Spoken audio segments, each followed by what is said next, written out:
അതിരപ്പള്ളിയിൽ വനത്തിനുള്ളിൽ രണ്ടുപേരെ മരിച്ച നിലയിൽ കണ്ടെത്തി. കാട്ടാന ആക്രമണമെന്നാണ് സംശയം. മരിച്ചത് വാഴച്ചാൽ ശാസ്താംപൂവം ഉന്നതിയിലെ സതീഷും അംബികയുമാണ്. പോസ്റ്റ്മോർട്ടത്തിന് ശേഷമേ മരണകാരണം സ്ഥിരീകരിക്കാനാകൂവെന്ന് DF അറിയിച്ചു. മൃതദേഹങ്ങൾ താലൂക്ക് ആശുപത്രിയിൽ എത്തിച്ചു.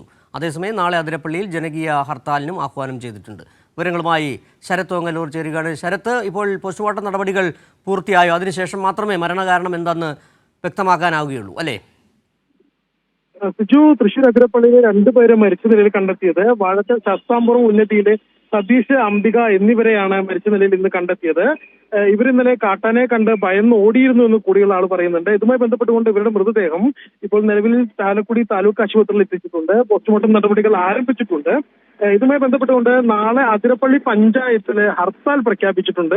എല്ലാ രാഷ്ട്രീയ പാർട്ടികളുടെയും സംയുക്തമായ നേതൃത്വത്തിലാണ് ഹർത്താൽ പ്രഖ്യാപിച്ചിട്ടുള്ളത്. കഴിഞ്ഞ ദിവസം കാട്ടാനയുടെ ആക്രമണത്തിൽ ഒരാൾ കൊല്ലപ്പെട്ടിരുന്നു. ഇന്ന് കൊല്ലപ്പെട്ട രണ്ടുപേരും കാട്ടാനയെ കണ്ട് ഭയപ്പെട്ട് ഓടിയതിനിടയിലാണ് കൊല്ലപ്പെട്ടതെന്നാണ് മനസ്സിലാക്കുന്നത്. അപ്പോൾ സ്വാഭാവികമായിട്ടും അതിന്റെ ഒരു പ്രതിഷേധം ജനങ്ങളുടെ ഭാഗത്തു നിന്നുണ്ട്. അതിന്റെ അടിസ്ഥാനത്തിലാണ് ഇത്തരത്തിൽ സംയുക്ത സമരസമിതിയുടെ നേതൃത്വത്തിൽ ഒരു ഹർത്താൽ പ്രഖ്യാപിച്ചിരിക്കുന്നത്.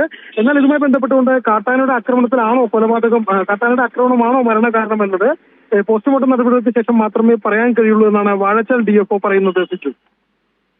ശരി, ശരത് ഓങ്ങല്ലൂരാണ് വിവരങ്ങൾ നൽകിയത്.